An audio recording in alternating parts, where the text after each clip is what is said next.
the livelihood of Ethiopians is at the mercy of the corrupt economic grip of the regime. Like in all totalitarian regimes, the Ethiopian government owns all land in the country, including urban land, and thus through land allocation determines who builds residential and commercial real estate in towns and cities.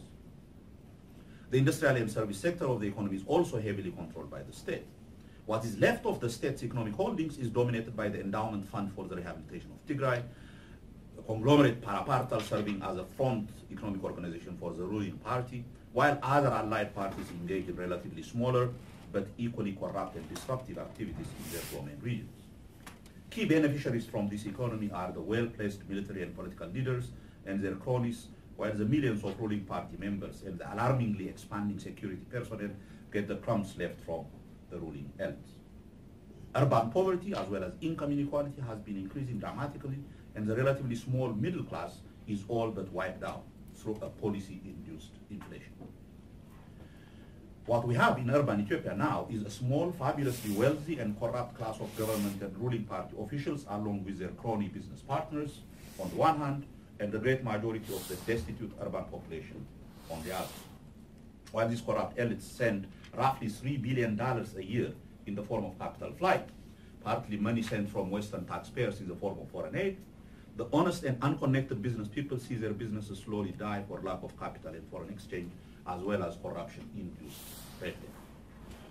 The inability to generate jobs for the urban population, including those who supposedly graduate from universities, along with the suffocating political environment, is one of the main reasons for the massive influx of migrants from Ethiopia to all corners of the world, including Europe.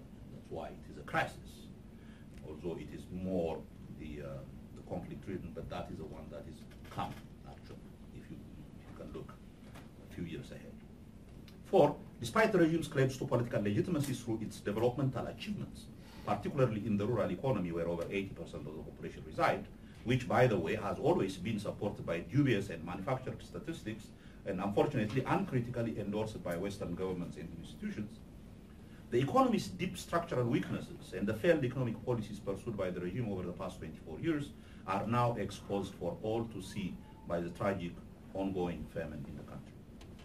An economic policy centered around a suffocating land and agrarian policy, whose primary objective is control of the peasantry, and leaves no room for human creativity and imagination, combined with drought, has led to the potential starvation of over 15 million Ethiopians unless the West urgently delivers massive food aid.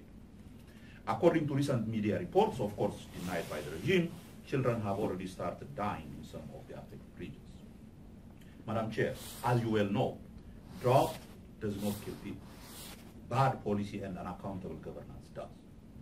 As the Nobel laureate Amartya Sen in his study of famines around the world amply demonstrated, people die of starvation in periods of drought in countries that are not free, where there is no free media and where there is no government accountable to the public.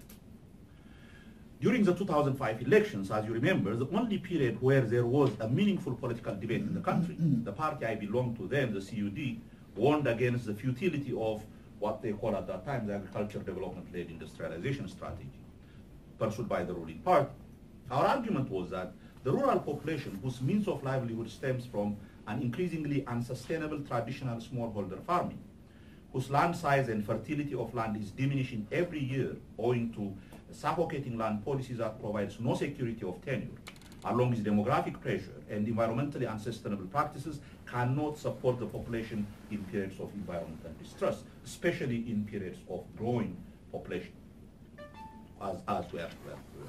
In fact, at one point we have this projection that by 2050, when such an environmental distress comes, roughly about 50 million people will be starving in Ethiopia, because by then the rural population will be about 120, 170 million.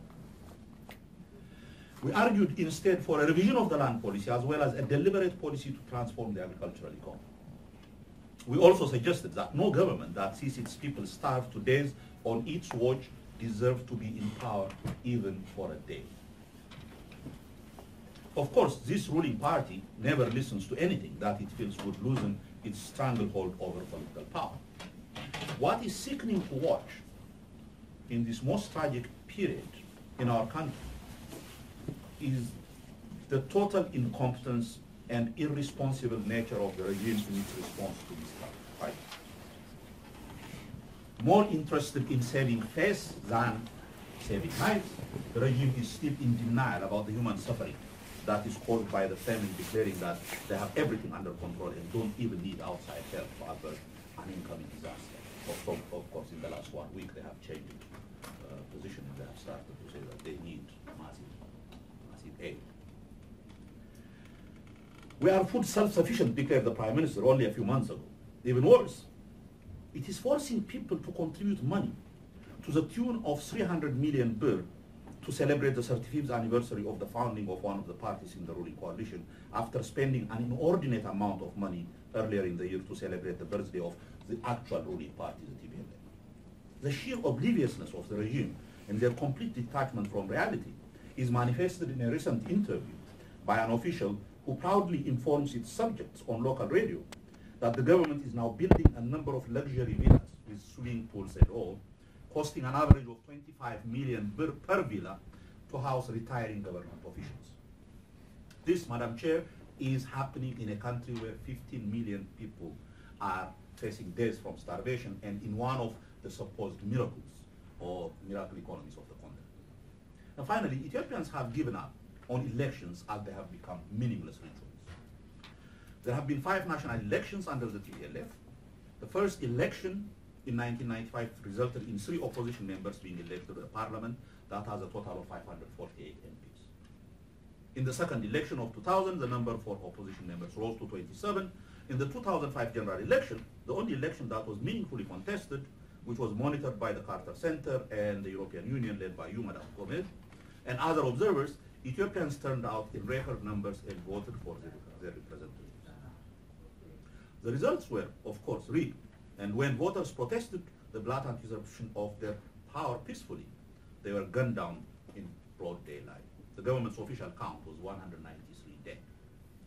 Following this election, opposition party leaders, including myself, as you know, civil society leaders, journalists, and ordinary citizens were thrown in jail for almost 2 years, along with some 40,000 young people deemed to be opponents of the regime. The government-appointed election commission ruled the ruling party a win, as expected. In 2010, in the 4th national election, only 1 opposition member was able to slip into parliament out of 548. And that was roughly about 99.6% victory. But since that was not enough, in the most recent election that was held in May, the regime claimed to have won 100% of parliamentary seats. No outside observers other than from the African Union were allowed to monitor the election.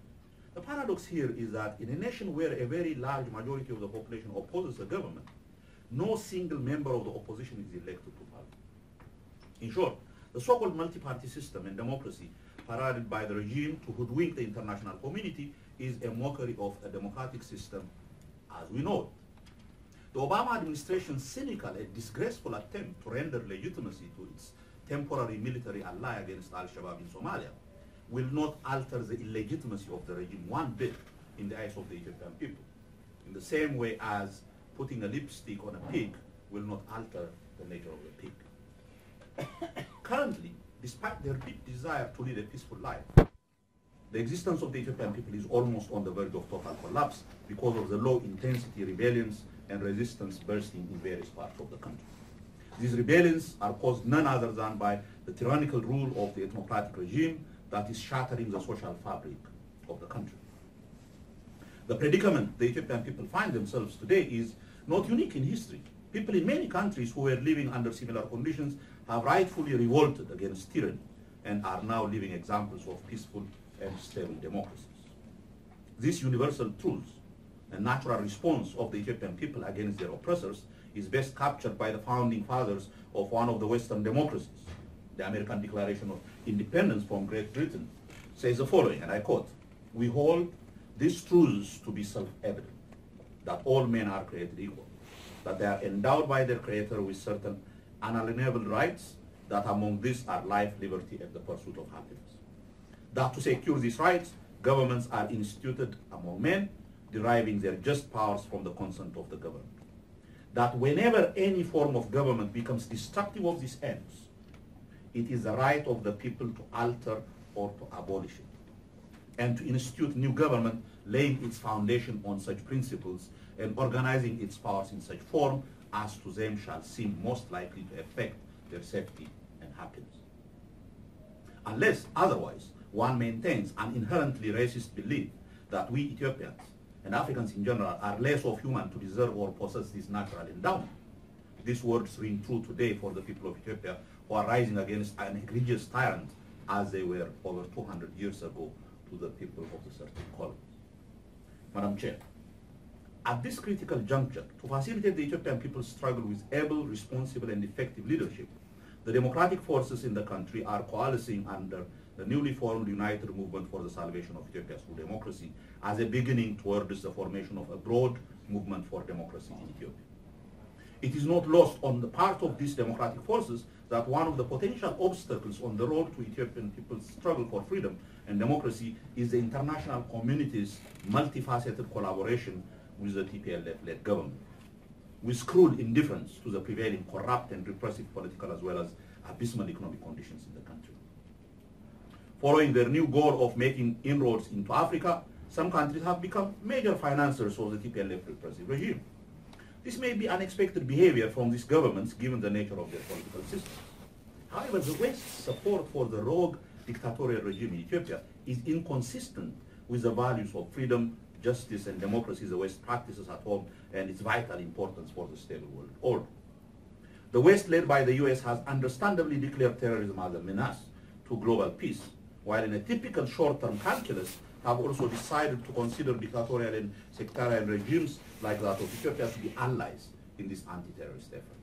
As a result, the West has made the Ethiopian regime a beneficiary of its substantial financial, political, diplomatic, and even military support, directly emboldening it to continue its human rights abuse and repression of its own people with impunity. This policy on the part of the Western countries is short-sighted, not constructive, and certainly immoral.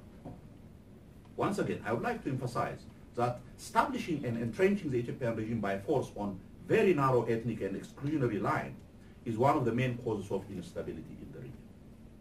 Such a regime, driven by its constant desire to monopolize the political power and resources of the country for a narrow group interest, and its deep insecurity, is internally in continuous conflict with its citizens composed of different ethnic and religious groups.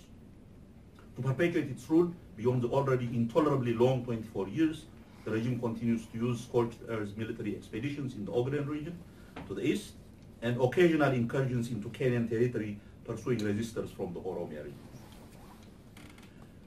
Human rights groups have many times reported that ethnic minorities in the Gambella, Omo, and Afar regions are being displaced from their fertile farmlands to make way for new landlords from abroad and the regime's ethnically affiliated retired military officers.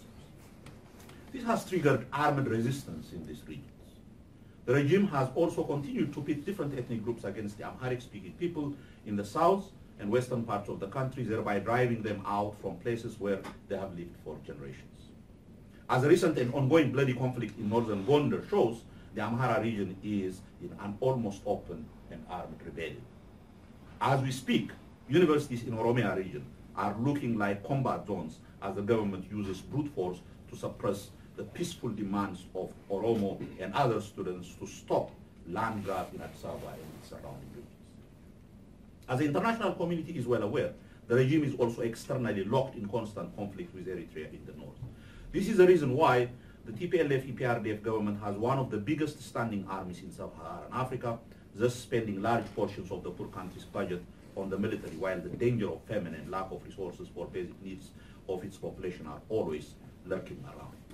While this is the true reason for the TPLF regime to build an army that is beyond the country's legitimate security needs, it cynically uses a fraction of this army in international peacekeeping missions in order to get acquiescence from the West for its nefarious repression at home, as well as use these missions as a source of hard currency income for its corrupt highest military brass. Recently, the Ethiopian government is even seen scheming to leverage its security cooperation with the West, hopefully in vain, for extending its repressive hand abroad by invoking the legitimate rebellion and resistance of Ethiopians as a terrorist act. The truth is that the Ethiopian people's resistance is a very disciplined and well-organized struggle that is focused only on a political goal of making Ethiopia a democratic country, either by forcing the government to come to the table for a peaceful resolution or removing it if the government persists in blocking the natural right of the Ethiopian people for self-government. The People's Resistance Movement is also very much aware of its responsibilities for the Ethiopian people, the people of the region, and the international community. It is a resistance movement which is informed by the rich multi-ethnic and multi-religious tradition of Ethiopian history, international laws, morality, and norms. In conclusion, I strongly believe that the sure and least expensive way to avert a pending crisis in the largest country in the Horn of Africa is to change the political situation in Ethiopia from the narrow-based, repressive, and corrupt regime of EPRDF to that of an all-inclusive and broad-based transitional order that can lead towards a truly democratic political dispensation, stability and peace in the country, and consequently in the region. The TPLF regime must be pressured to accept this transition, and very soon, unless it wishes to lead the country and itself into unfathomably catastrophic conditions of strife and conflict in Europe.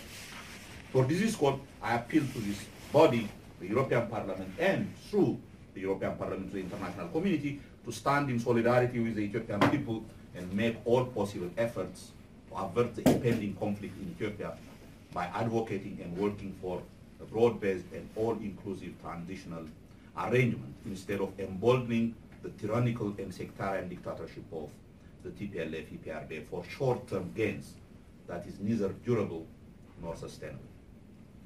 If you can't help our people's aspirations for liberty and to be ruled by a government of their choice, please don't support and finance our terrorists. Madam Chair, I am here to tell you, in no uncertain terms, that the people of Ethiopia are simply tired of the situation and will rather fight for their freedom by whatever means necessary than accept to live under such a brutalizing tyranny in the 21st century. It's only by having a broad-based national reconciliation process, an all-inclusive transitional process, and a real and meaningful democratization of Ethiopia that the specter of conflict, instability, and yes, terrorism can be averted effectively and durably. It's only through such policy shift on the part of the European, American, and other powers that lasting stability can be achieved in one of the most volatile regions of the world. Anything less will surely serve the destabilization of Ethiopia with catastrophic consequences of turning the Horn of Africa into a hotbed of conflict, terrorism, and a plethora of human suffering and tragedies, including massive forced migration. But Madam Chair, time is of the essence here. It is much easier to avert a catastrophe if you catch it before it happens. I believe that is a painful lesson we should be learning from Syria. Thank you.